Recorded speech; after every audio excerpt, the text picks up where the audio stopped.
Right. ఈ 400 ఎకరాల గురించి పొంగులేటి శ్రీనివాసరెడ్డి కూడా అక్కడ ప్రెస్ మీట్ పెట్టి ఈ ఆందోళన ఇట్లా నిరసన తెలిపే వాళ్ళంతా పేమెంట్ బ్యాచ్ అని ఒక వాక్యం చేసింది. పేమెంట్ బ్యాచ్ పొంగులేటి శ్రీనివాసరావుకు చెప్తున్నా నేను, పొంగులేటి నువ్వు పోయి నీ భద్రాచలంలో చూడు ఎక్కడెక్కడ ఉన్నాయి ఫారెస్టులు.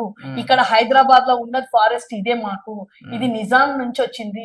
ఇది ఇప్పుడు 2000 గజాల నుంచి ఈ రోజు 400 వరకు వచ్చింది. అది గత ప్రభుత్వాల నుంచి మీరే 50 సంవత్సరాలు పాలించారు కాబట్టి అమ్ముకుంటూ వచ్చిన 400.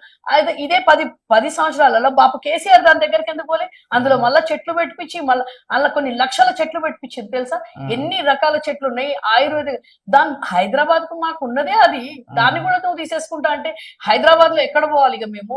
అంటే ఆయన ఐటీ కంపెనీలు వచ్చినాయి, ఎన్ని తీసుకొచ్చిండంట రేవంత్ రెడ్డి ఇప్పటి వరకు హైదరాబాద్ కి ఎన్ని తీసుకొచ్చిండు?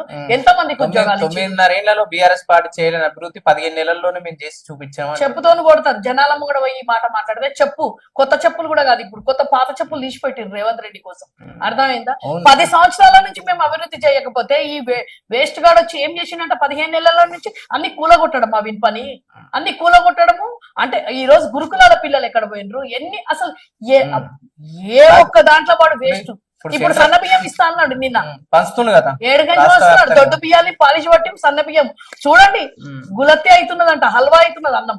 ఇక దానికో మీలాంటి వాళ్ళు బీఆర్ఎస్ వాళ్ళు బీఆర్ఎస్ కాదు రేవంత్ రెడ్డికే వండి చూపించి రేవంత్ రెడ్డి నోట్లోనే గుక్కుతారు ఇప్పుడు జనాలు. బీఆర్ఎస్ వాళ్ళే ఇట్లాంటి చేసేది. అన్ని బీఆర్ఎస్ చేస్తే మళ్ళీ వీడేం అంటే మేమే చేస్తున్నాం, మీరే ప్రభుత్వానికి వ్యతిరేకంగా ప్రచారం. ప్రభుత్వానికి నువ్వు మంచి చేస్తే ఎందుకు వ్యతిరేకం చేస్తాము?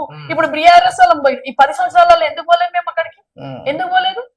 పిల్లలకు వాళ్ళు బయటికి నుంచి వచ్చే పిల్లలని ఎంతగానో కష్టపెడుతుండమ్మా. ఆడపిల్లలను చూడండి. ఇప్పుడు అక్కడ అభివృద్ధిని అడ్డుకుంటూ ప్రభుత్వానికి సంబంధించిన భూములు కాబట్టి వాళ్ళపైన చర్యలు తీసుకోవాల్సిన అవసరం. ప్రభుత్వం ఇచ్చింది కాబట్టి ఇందిరాగాంధీ ఇచ్చినప్పుడు ఇప్పుడు ప్రభుత్వం భూమి ఎట్లా తీసుకుంటావు? అక్కడ చదువుకుంటారు కదా, అక్కడ చదువుకునే పిల్లలను ఎట్లా తీసుకుంటావు నువ్వు? అక్కడ ఒక అది యూనివర్సిటీకి సంబంధం లేదంటూ 400 ఎకరాలు ఎందుకు యూనివర్సిటీకి సంబంధం లేదు? మళ్ళీ ఇందిరాగాంధీ ఎట్టిచ్చింది? గత ప్రభుత్వం 50 ఏళ్ళ 60 ఏళ్ల కింద ఇందిరాగాంధీ ఇచ్చినప్పుడు ఇప్పుడు ఎందుకు సంబంధం ఉండదు? ఎందుకు సంబంధం ఉండదు? నీ అట్లాంటి అంటారు కదా బ్రోకర్ గాడు వచ్చి ఆడ కబ్జా ఇవి అమ్ముకొని కూడా వీడు మళ్ళా